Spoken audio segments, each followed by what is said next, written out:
ہم سب کی شکایت ہے کہ گناہ نہیں چھوٹتے، جواب یہ ہے کہ ذکر نہیں ہوتا، جواب یہ ہے کہ معمولات نہیں ہوتے۔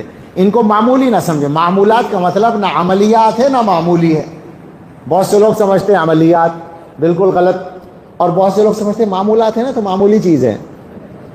مجھے ایسا لگتا ہے عمل سے، لوگوں کے عمل سے ایسا لگتا ہے کہ وہ معمولات کو معمولی چیز سمجھ لیتے ہیں۔ آپ یقین کریں انسان کو بدلنے والی چیز ہے اللہ کا ذکر، یہ پکی بات ہے، تجربہ کر لیں۔ یعنی کوئی دعویٰ کرنا آسان نہیں ہوتا نا، ہم دعویٰ کر رہے ہیں کہ یہ ذکر انسان کو بدلتا ہے۔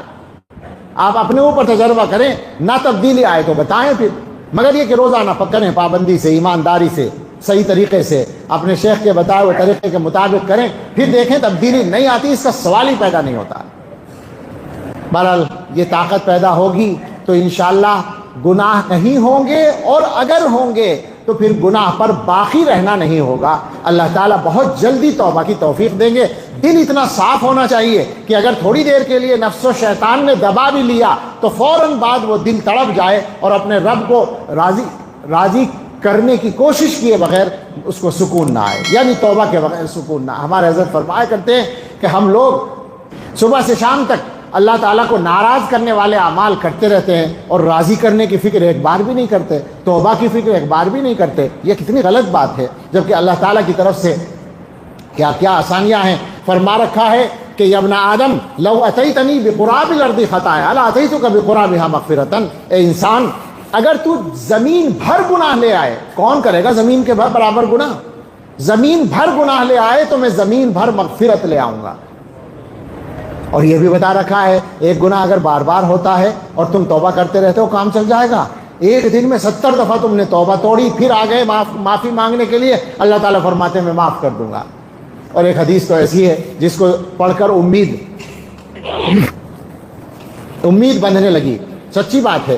وہ حدیث پڑھی تو امید اچھی خاصی ہونے لگی کہ شاید ہم جیسے گناہگاروں کو بھی ڈر لگتا ہے کہتے ہوئے، لیکن اللہ کی رحمت کی امید کے لیے کہہ دیں کہ شاید ہمارا کام بھی چل جائے گا۔ حدیث میں یہ ہے کہ ایک بندہ پیش کیا جائے گا قیامت کے دن اور اس کے اعمال نامے کو پڑھا جائے گا، اس میں بہت سارے گناہ ہوں گے اور سارے گناہ پڑھ کر سنائے جائیں گے۔ وہ اقرار کرے گا جی ہاں میں نے یہ بھی کیا، یہ بھی کیا، یہ بھی کیا۔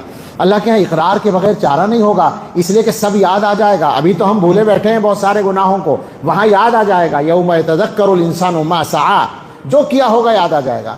بندہ کہے گا جی ہاں میں نے یہ گناہ ہے، سارے گناہوں کی فہرست پوری ہو جائے گی تو بندہ سوچے گا کہ یہ فہرست تو ٹھیک ہے، میرے گناہ ہیں یہ، مگر ایک کام اور بھی تھا اس کا ذکر نہیں آیا۔ وہ اللہ تعالیٰ سے کہے گا یا اللہ یہ گناہ سب میرے ہیں، میں اقرار کرتا ہوں میں نے یہ گناہ کیے ہیں، لیکن اللہ میں ایک کام اور کرتا تھا، اور وہ یہ کہ جب بھی گناہ ہوتا تھا تو میں توبہ کرتا تھا۔ یہ ٹھیک ہے میں توبہ پہ قائم نہیں رہ پاتا تھا، مجھ سے توبہ ٹوٹ جاتی تھی، لیکن اللہ میں توبہ کرتا رہتا تھا۔ اللہ تعالیٰ فرشتوں سے کہیں گے ذرا دیکھو نامہ اعمال میں ہے کیا؟ اللہ کو پتہ ہے، ظاہر کرنے کے لیے فرمائیں گے۔ فرشتے کہیں گے جی ہاں توبہ ہے، یہ بندہ ہمیشہ توبہ کرتا رہا، گناہ بھی کرتا رہا، توبہ بھی کرتا رہا۔ اللہ تعالیٰ فرمائیں گے بھیج دو اسے بھی جنت میں، ہم نے اس کو بھی معاف کر دیا، اس سے گناہ نہیں چھوٹے لیکن اس نے توبہ کرنا بھی نہیں چھوڑا۔ تو امید ہے کہ اللہ تعالیٰ ہم جیسے گناہ گاروں کا اسی سے کام شاید چلا دیں۔ تو ہمیں توبہ پر آ جانا چاہیے، سچی توبہ کی فکر کرنی چاہیے، توبہ اس نیت سے کریں کہ کبھی گناہ نہیں کریں گے، اس کے بعد ہو جائے اگر خدا نخواستہ تو پھر توبہ میں دیر نہ کریں۔ اللہ تعالیٰ ہم سب کو سچی توبہ نصیب فرمائے اور ذکر کی اصل طاقت ہم سب کو نصیب فرمائے۔